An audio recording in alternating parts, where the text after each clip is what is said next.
क्या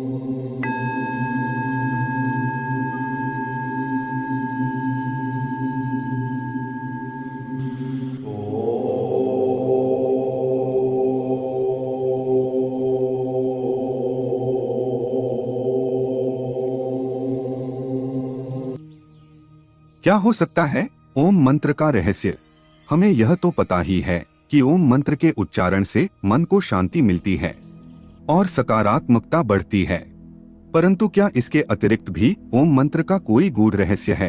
ओम का रहस्य जानने से तुम्हें ब्रह्मांड के सीक्रेट कोड 369 में से 3 नंबर वाली पहली चाबी मिल जाएगी, जिससे आप सबसे बड़े खजाने के सभी ताले खोल सकते हैं और संसार में सबसे अमीर व्यक्ति भी बन सकते हो। और साथ में यह भी जान सकते हो कि आत्मा क्या है, मोक्ष क्या है, ब्रह्मा क्या है, तुम संसार में क्यों आए हो और तुम्हारा उद्देश्य क्या है।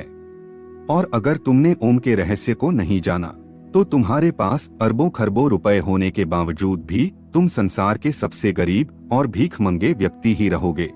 और ओम मंत्र का यह रहस्य तुम वेदों और उपनिषदों से प्राप्त कर सकते हो। लेकिन अगर तुम्हारे पास इतना समय नहीं है कि तुम इनका अध्ययन कर सको, तो आपको हमारी इस प्रस्तुति को अंत तक एकाग्रचित्त होकर जरूर देखना चाहिए। ओम सनातन धर्म का प्रतीक है और यह शिव का भी प्रतीक है। ओम एक ऐसी ध्वनि या मंत्र है जो अनगिनत रहस्य को अपने अंदर समेटे हुए है। और अमेरिका की ऑक्सफोर्ड यूनिवर्सिटी में डायरेक्टर रह चुके पीटर रसेल ओम मंत्र पर गहन अध्ययन कर रहे हैं और उन्होंने E=mc² को ओम =mc² के समकक्ष बताया है। और वो कहते हैं कि यह सूत्र चेतना की अभिव्यक्ति को दर्शाता है। ओम ही ब्रह्मांड की एक ऐसी ऊर्जा है जिससे यह ब्रह्मांड बना है। यूनाइटेड स्टेट में अलग अलग जगह पर रिसर्च चल रहा है कि ओम की ध्वनि का हमारे शरीर पर क्या असर पड़ता है। इस रिसर्च में जब अलग अलग ध्वनि को ऊंची आवाज में बजाया जाता है तो हर ध्वनि का असर शांत पड़े पानी पर अलग अलग पड़ता नजर आता है, लेकिन ओम की ध्वनि का असर पानी पर सबसे अलग पड़ता है। रिसर्चर खुद हैरान थे कि ओम की ध्वनि के बजने पर पानी पर ऐसी आकृति बनती है जैसे कि सनातन धर्म में बताए गए श्री यंत्र की आकृति होती है। ओम के सिवा कोई ध्वनि ऐसी आकृति नहीं बनाती थी। रिसर्चर ने बताया कि ओम की ध्वनि बहुमूल्य ज्ञान का खजाना है। और जब प्राचीन काल में एक सन्यासी को लगा कि गुप्त मंत्र से बड़े बड़े खजाने के ताले तोड़े जा सकते हैं, तो यह सन्यासी गुप्त मंत्र की तलाश में एक बड़े आश्रम में जाता है। वहाँ के आचार्य से कहता है कि आप मुझे मूल्यवान गुप्त मंत्र दीजिए। तो आचार्य ने कहा कि मैं तुम्हें गुप्त मंत्र तो दूंगा, लेकिन तुम्हें सालों तक यहाँ रहकर सेवा करनी होगी। सन्यासी ने सेवा करते करते सालों बिता दिए।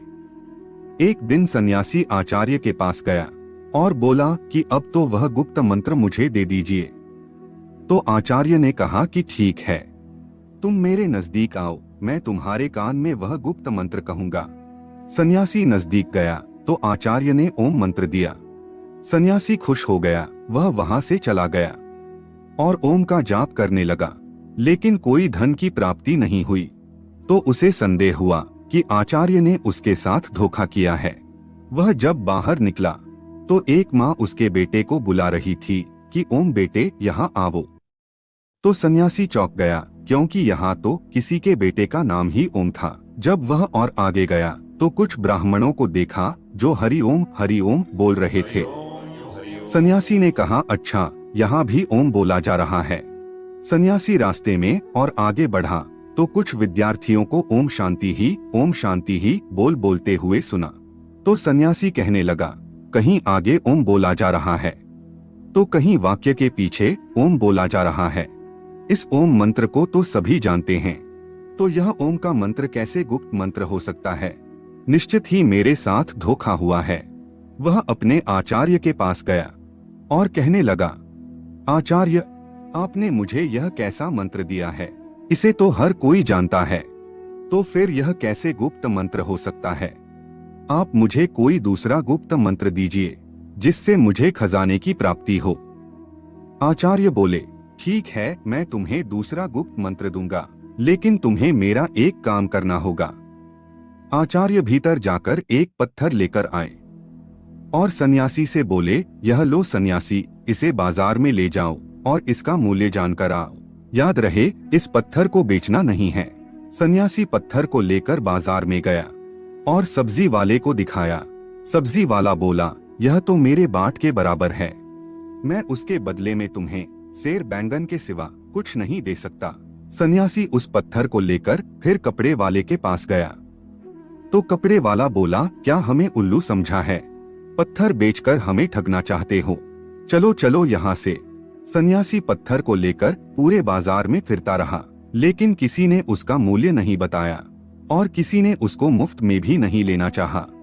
फिर सन्यासी उस पत्थर को लेकर एक जौहरी की दुकान पर गया। जौहरी ने उस पत्थर को देखा और बोला, कहाँ से मिला तुम्हें इतना कीमती रत्न? यह तो बहुत ही मूल्यवान रत्न है। मेरे पास तो इतना धन ही नहीं है कि मैं यह रत्न खरीद सकूं, और पूरे राज्य में शायद ही कोई ऐसा होगा जो इसे खरीद सकेगा। सन्यासी उस पत्थर को लेकर अपने आचार्य के पास वापस आया और आचार्य से कहने लगा, आचार्य, जौहरी इसे मूल्यवान बता रहा था और दूसरों के लिए यह एक पत्थर मात्र था। आपको पता था कि यह पत्थर नहीं लेकिन कीमती रत्न है, तो फिर मुझे इसका मूल्य जानने के लिए बाजार में क्यों भेजा? तो आचार्य कहने लगे, ताकि तुम ओम का मूल्य जान सको। जैसे इस पत्थर का मूल्य हर कोई नहीं जान सका, यानी इसका मूल्य गुप्त है, हर कोई नहीं आंक सकता, केवल पारखी आंखें ही पहचान सकी कि यह पत्थर नहीं रत्न है। उसी तरह ओम भी एक रत्न है जिसका मूल्य गुप्त है, और जो ओम का मूल्य जानते हैं वह समृद्ध हो जाते हैं। अब ध्यान से सुनो, मैं तुम्हें ओम का विस्तार पूर्वक रहस्य समझाता हूँ। देवताओं के सेनापति भगवान कार्तिकेय ने भगवान शिव को ओम का जो अर्थ बताया है वह मैं तुम्हें बताता हूँ। ओम एक ऐसी प्राकृतिक ध्वनि है जो बिना किसी टकराव से उत्पन्न होती है। इसे तुम अक्षर, शब्द, ध्वनि या नाद भी कह सकते हो। ओम में 3 ध्वनियां हैं जिसे मात्रा कहा जाता है। वे है अध्वनि, उध्वनि और मध्वनि। जब अध्वनि और उध्वनि मिलते हैं तो ओ ध्वनि बनाता है, और जब उध्वनि से म मिल जाता है तो ओम बनता है। ओम की 3 ध्वनियों से ही समस्त विश्व की सभी भाषाएं और बोलियां बनती है, और गूंगा भी अध्वनि, उध्वनि और मध्वनि यह 3 ध्वनियां बोल सकता है। आपकी भाषा कोई भी हो, लेकिन जब आप उच्चारण के लिए मुंह खोलते हैं तो सबसे पहले अकार की ध्वनि ही निकलती है, और जब तुम उच्चारण के अनंतर मुंह बंद करते हो तो मकार की ध्वनि ही निकलती है, और जब तुम होठों को पास लाकर मुख को आधा खुला और आधा बंद रखते हो तब उकार की ही ध्वनि सुनाई पड़ती है। इसीलिए सभी भाषाओं की सभी ध्वनियां, फिर वह स्वर हो या व्यंजन, ओंकार के अंतर्गत ही आती हैं। इसलिए ओम विशिष्ट वैश्विक ध्वनि है। ओम ईश्वर का प्रतीक भी है। मांडूक्योपनिषद के अनुसार ओंकार जगत की उत्पत्ति और लय का प्रतीक है। अध्वनि सर्जन को दर्शाती है, उध्वनि सांसारिक प्रपंच को दर्शाती है, और मध्वनि इस समग्र संसार के लय को दर्शाती है। ओंकार आत्मा की 3 अवस्थाओं को भी दर्शाता है। पहली स्थिति है जागृत। इस अवस्था में जीवात्मा अपने स्थूल अंगों और इंद्रियों से भोगों को भोगता है। दूसरी स्थिति है स्वप्न अवस्था। इस अवस्था में जीव अंतःप्रज्ञ होकर जागृत अवस्था में भोगे हुए भोगों को अपने मन के द्वारा अनुभूति करता है। तीसरी अवस्था है सुषुप्ति। इस स्थिति में जीवात्मा आनंदमय ज्ञान स्वरूप हो जाती है और ज्ञान से परमानंद को प्राप्त करती है, और इन तीनों अवस्था के बाद आत्मा ब्रह्मलीन हो जाती है। इस अवस्था में आने के बाद आत्मा अद्वैत शिव ही शिव रह जाती है। अब उसे जीव, जगत और ब्रह्म के भेद का प्रपंच नहीं रहता, और उसे अनाहत नाद ओम सुनाई देता है। अनाहत नाद कोई ध्वनि नहीं है, लेकिन अनाहत एक अनुभूति है जिसमें आत्मा कहती है कि अहम ब्रह्मास्मि, शिवोहम, मैं ही ब्रह्म हूँ, मैं ही शिव हूँ, मैं ओंकार हूँ। मैंने ही जगत के रूप में अपना विस्तार किया है। मैं ही शेर हूँ जो मेरे ही हिरण रूप को मारने जा रहा हूँ।